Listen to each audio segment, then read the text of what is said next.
Asaran at trash talkan ni Bolbol at Semerad sa game ng TNT at NLEX. Sobrang intense ng laban ng party si Bolbol. 40-point game para sa NBA veteran. Nakuha na din nga ng TNT ang kanilang unang panalo. Sobrang wild ng ending, nagwawala na si Robert Bolick. Duguan pa si Calvin Oftana. Pero bago nga yan, eto solid na basketball molten. Dating 1,437 pesos. Ngayon nga ay mabibili mo na lang ng 475 pesos sa Shopee. Limited offer lang nga ito. Kaya ano pang hinihintay mo? Click mo na nga yung link sa comment section sa ibaba. So eto na nga ang labanan ng TNT tropang 5G at NLEX Road Warriors sa ongoing Commissioner's Cup sa PBA. Maganda nga itong simula this conference ng NLEX matapos nilang maipanalo ang kanilang first 2 games. Habang itong TNT naman nga ay natalo sa kanilang unang game kontra sa Rain or Shine. Nagkaroon nga lang hindi makakalimutang suntukan sa game na yon kung saan nasuspend nga ng 1 game ang import ng Ross na si Jalen Johnson na may 50,000 pesos na fine. 2 games naman nga na suspension ang binigay kay Kubuntin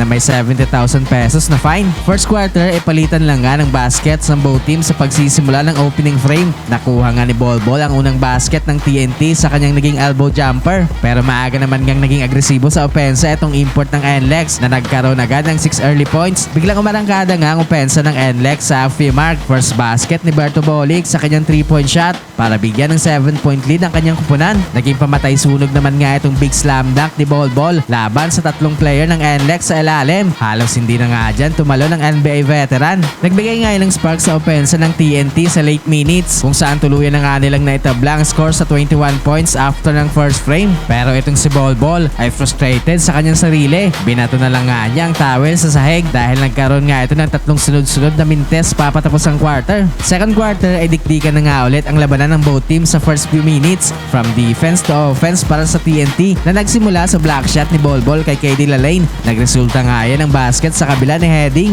Highlight play naman para kay Robert Bolick sa kanyang deep sido layup. Humang time, nagkape pa sa ere. Madalas nga magpalitan ng lamang at deadlock sa quarter na ito. Umiinit na nga sa opensa si Bolbol sa late minutes kung saan inaatake lang nga niya ang depensa ng import ng NLEX sa ilalim. Pero binabawian naman nga siya ni KD Lalane sa kabila na ginagawa lang siyang asintaan sa perimeter. Bigla pang uminit ang outside shooting ng NLEX papatapos ang quarter. Kaya naman magtatapos nga ang first half na lamang ng 2 puntos ang NLEX, 45-43. Third quarter ay tumuloy-tuloy nga ang mainit na shooting sa labas ng NLEX. Back-to-back 3-pointer courtesy of Gonzalez at Winston. Dunk party naman nga kaagad si Bolbol sa first few minutes para buhayin ang opensa ng TNT. Unstoppable nga ang mga dunks na yan sa haba ng kanyang mga kamay. Pero after nga ng ilang possessions ay nahuli dito si Bolbol ni Lalane. Siya na din nga nakapagpunto sa kabila sa kanyang slam dunk. Hype na nga dyan itong import ng NLEX. Unti-unti na nga lumalayo ang NLEX sa TNT sa late minutes. Tanging si Bolbol lang nga ang bumubuhay sa opensa ng tropang 5G. Nagkaroon pa ng magandang defensive play papatapos ang quarter. Butata ang inabot ni LJ Gonzalez pero magtatapos nga ang third frame na lamang na ng 6 points ang NLEX, 72-66. Fourth quarter ay dakdak nga kagad itong pambungad ni Bolbol sa first few minutes. Nagbigay nga yan ng spark sa opensa ng tropang 5G para idikit ulit ang score nila sa NLEX. Take over na nga sa opensa ng TNT itong si Bolbol entering the halfway mark kung saan umiinit na nga ang kanyang outside shooting. Nagkaroon nga ito ng back-to-back 3-pointers para kunin sa NLEX ang kalamangan. Naiinis na nga itong si Bolbol kay Semerad kung saan pinipisikal na nga ito sa poste. Pero sa sumunod nga na play ay binawian siya ni Bolbol. Ginawang asintahan sa kanyang short corner jumper.